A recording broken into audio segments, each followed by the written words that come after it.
Sir Anil sir को नहीं चाहिए।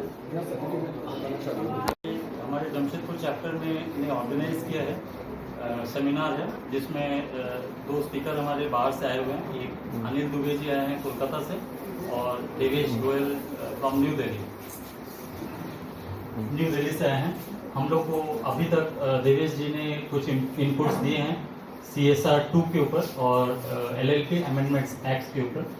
और नेक्स्ट सेशन जो है पोस्ट लंच वो अनिल दुबे जी बोलेंगे, जिसमें रिलेटेड पार्टी ट्रांजैक्शंस के जो भी अमेंडमेंट्स हैं उसके बारे में बोला जाएगा। कंपनीज होते हैं ना, उनको अपना प्रॉफिट का 2% समाज कार्य के ऊपर में स्पेंड करना पड़ता है, खर्च करना पड़ता है, उसको CSR बोलते हैं। कर रहे हैं सर कंपनी सेक्रेटरी इंस्टीट्यूट के धनबाद चैप्टर के द्वारा आयोजित जमशेदपुर चैप्टर के द्वारा आयोजित यह प्रोग्राम हमारे मेंबर्स के लिए है, जो ज्ञानवर्धन के लिए, हमारे नॉलेज शेयरिंग के लिए है। और हमारे यहाँ पे बीच में देवेश गोयल जी दिल्ली से पधारे हुए हैं, और अभी रिलेटेड पार्टी ट्रांजैक्शंस पे हम लोग डिस्कशन करेंगे। ये हमारा रेगुलर इनिशिएटिव रहता है इंस्टीट्यूट की तरफ से, अपने मेंबर्स की स्किल बिल्डिंग के लिए, उनका जो स्किल ट्रेनिंग रहे, उनका नॉलेज शेयरिंग के लिए हम लगातार ऐसे प्रोग्राम करते रहते हैं। और मैं जमशेदपुर चैप्टर के चेयरमैन सुरजीत जी को बधाई देना चाहता हूं, और यहाँ के सारे जो हमारे मेंबर्स आज यहाँ पे उपस्थित हुए हैं उनको भी तहे दिल से शुक्रिया है इस प्रोग्राम को सफल बनाने के लिए। और कंपनी सेक्रेटरी इंस्टीट्यूट पार्लियामेंट के एक्ट द्वारा, कंपनी सेक्रेटरीज एक्ट के द्वारा इस्टेब्लिश हुआ है। 1988 में पार्लियामेंट ने हमारा कानून बना के कंपनी सेक्रेटरी इंस्टीट्यूट को इस्टेब्लिश किया। पहले से भी काम करता था, बट लीगल रिकॉग्निशन हमको 1988 से हम लोग हैं। हमारे पास में आज 17,000 मेंबर हैं और 3 लाख के आसपास हमारे स्टूडेंट हैं। ऑल ओवर इंडिया में है। हमारा हेड ऑफिस दिल्ली में है, हमारी रीजनल ऑफिस कलकत्ता में है, और अक्रॉस द कंट्री हमारे 74 चैप्टर्स हैं, 4 रीजनल ऑफिसेज हैं। और हम देश के साथ, जो देश की प्रधानमंत्री की जो 3 ट्रिलियन इकोनॉमी बनाने की उनका विजन है, उसमें हमारे पूरे मेंबर, सारे स्टूडेंट्स लगे हुए हैं, और इस दिशा में हम लोग काम कर रहे हैं। और उसी के तहत में हमने आज एक प्रोग्राम आयोजित किया, जहाँ पे कॉर्पोरेट सोशल रिस्पॉन्सिबिलिटी और जो डिफरेंट एस्पेक्ट्स हैं, किस तरीके से हमारे जो कॉर्पोरेट जगत का दायित्व है समाज के प्रति में, उसके प्रति हम लोगों ने डिस्कशन किया। और जो टेक्निकल एस्पेक्ट्स हैं हमारे मेंबर को, कैसे उनको रिपोर्टिंग करनी है, कैसे जो स्टेक होल्डर्स को इन्फॉर्मेशन देना है, उन सारी चीज़ों पे हमने आज परिचय बताई। मैं Anil Kumar Dubey, chairman EIRC ICSI। Corporate lawyer और इस कंपनी सेक्रेटरी में क्या डिफरेंस होता है सर? आप समझिए कि कॉर्पोरेट लॉयर बोल के कोई लीगल टर्म नहीं है, लॉयर इज लॉयर। ओके, अब जो कोई कॉर्पोरेट के मामले देखने लगते हैं तो नॉर्मल बोलचाल की भाषा में समाज में उनको कॉर्पोरेट लॉयर बोलते हैं। ऐसा कोई लीगल टर्म नहीं है कि वो जो corporate lawyer. Company secretaries we completely deal in the corporate laws and we appear before the national company law tribunal, national company law appellate tribunal, competition commission of India, जितने भी tribunals हैं। और आज आपको बताते हुए कि कंपनी जब 2013 के बाद में हाई कोर्ट से सारा जुरिस्डिक्शन ट्राइब्यूनल्स को चले गए, तो सारे ट्राइब्यूनल्स में कंपनी सेक्रेटरीज लोग अपीयर करते हैं, इन हाउस भी करते हैं, और वहाँ पे जाके जुडिशरी भी अपीयर कर सकते हैं। तो आप ये जो कॉर्पोरेट लॉयर टर्म है वो नॉर्मल बोलचाल की भाषा, बट उसका लीगली कोई ऐसा कुछ रिकॉग्निशन नहीं है। तो but we do the for that matter क्या बोलते हैं, company secretaries appear before them, we are the corporate law completely. Thank you sir. Company secretary जो आपको और चार्टर अकाउंट क्या है, दोनों में पहले चेंज बताइए। देखिए, कंपनी सेक्रेटरी और चार्टर्ड अकाउंटेंट की अगर हम बात करते हैं, चार्टर्ड अकाउंटेंट्स का अगर हम काम की बात करते हैं कि उन लोगों को टैक्सेशन और अकाउंट पे ज़्यादा काम करते हैं। पर जब भी हम बात करेंगे ना कंपनी सेक्रेटरीज की, तो कंपनी सेक्रेटरीज काम करते हैं लॉ पे, लीगल लॉज पे कि कानून क्या है, कंपनी कैसे चलती है, कंपनी को चलाने के लिए क्या क्या आपको कानून फॉलो करने पड़ते हैं, चाहे वो कंपनीज के कानून हो, चाहे वो लिस्टिंग कंपनीज के कानून हो, चाहे वो लेबर लॉ के कानून हो। तो जो कंपनी सेक्रेटरीज का सबसे मेन फोकस रहता है कि कैसे कंपनीज को हम चलाएं।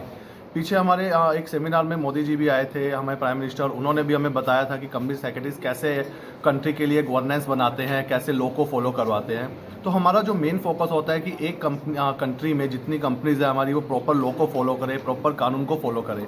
तो कहीं भी कानून का उसमें डिफॉल्ट नहीं होना चाहिए, तो उसको फॉलो करना और कंट्री में गवर्नेंस को मेंटेन करना, वो हम कंपनी सेक्रेटरीज का काम। नेक्स्ट सवाल सर कि आपका जो कंपनी सेक्रेटरी है और चार्टर्ड अकाउंटेंट है, दोनों टॉप स्टूडेंट मतलब अच्छे स्टूडेंट ही इसमें पार्टिसिपेट कर सकते हैं, करियर बना सकते हैं।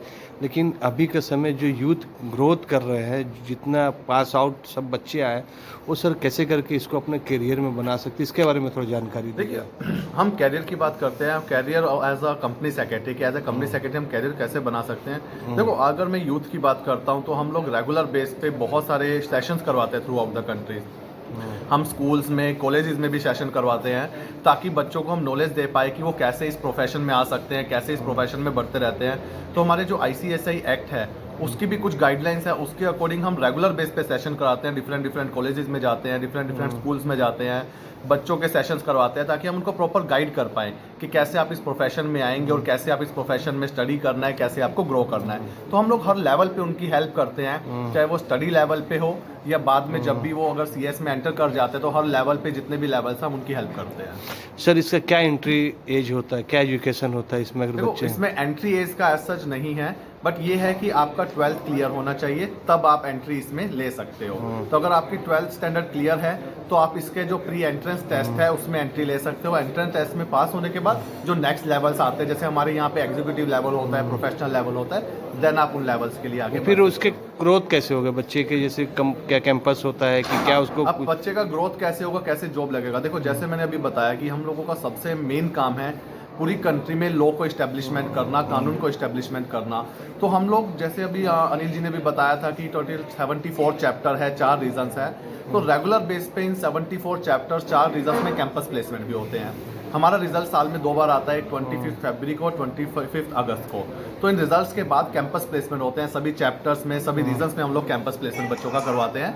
तो उसके अकॉर्डिंग जो उन कैंपस प्लेसमेंट से जॉब्स के लिए वहाँ पे कंपनीज भी आती है, फर्म्स भी आती है, तो हर तरह का उनको ग्रोथ का ऑप्शन मिल जाता है। सर जो एक चीज़ बताइए, कंपनी सेक्रेटरी और लॉयर, जो कॉर्पोरेट लॉयर, उसमें क्या है, दोनों में डिफरेंस? कंपनी सेक्रेटरी और कॉर्पोरेट लॉयर्स की अगर हम बात करते हैं तो जैसे कॉर्पोरेट लॉयर्स आप देखेंगे वो सिविल लॉ और क्रिमिनल लॉज में प्रैक्टिस करते हैं, वो हाई कोर्ट में और सुप्रीम कोर्ट में प्रेजेंट होते हैं।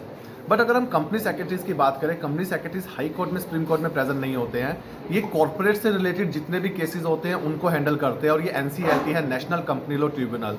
तो ये नेशनल कंपनी लॉ ट्रिब्यूनल में कंपनीज को रिप्रेजेंट करते हैं। तो कंपनीज से रिगार्डिंग जितने भी केसेस होते हैं वो कंपनी सेक्रेटरी उसको फाइट कर सकते हैं, उसको कंडक्ट कर सकते हैं, और वो नेशनल कंपनी लॉ ट्रिब्यूनल में अपीयर भी कर सकते हैं। मतलब एक तरह का मतलब आपका जुडिशली भी इसमें करियर हो सकता है? डेफिनेटली जुडिशरी कैरियर भी है, बिकॉज हमारा established national company law tribunal है, उसके अंदर हम जुडिशरी अपीयर करते हैं, प्रॉपर हियरिंग्स करते हैं, एवरीथिंग। अपना परिचय दीजिए sir. I am CS Divesh Goyal, मैं दिल्ली से हूँ, मैं प्रैक्टिसिंग कंपनी सेक्रेटरी हूँ। Thank you sir. ठीक सर, बोलिए, रुकिए।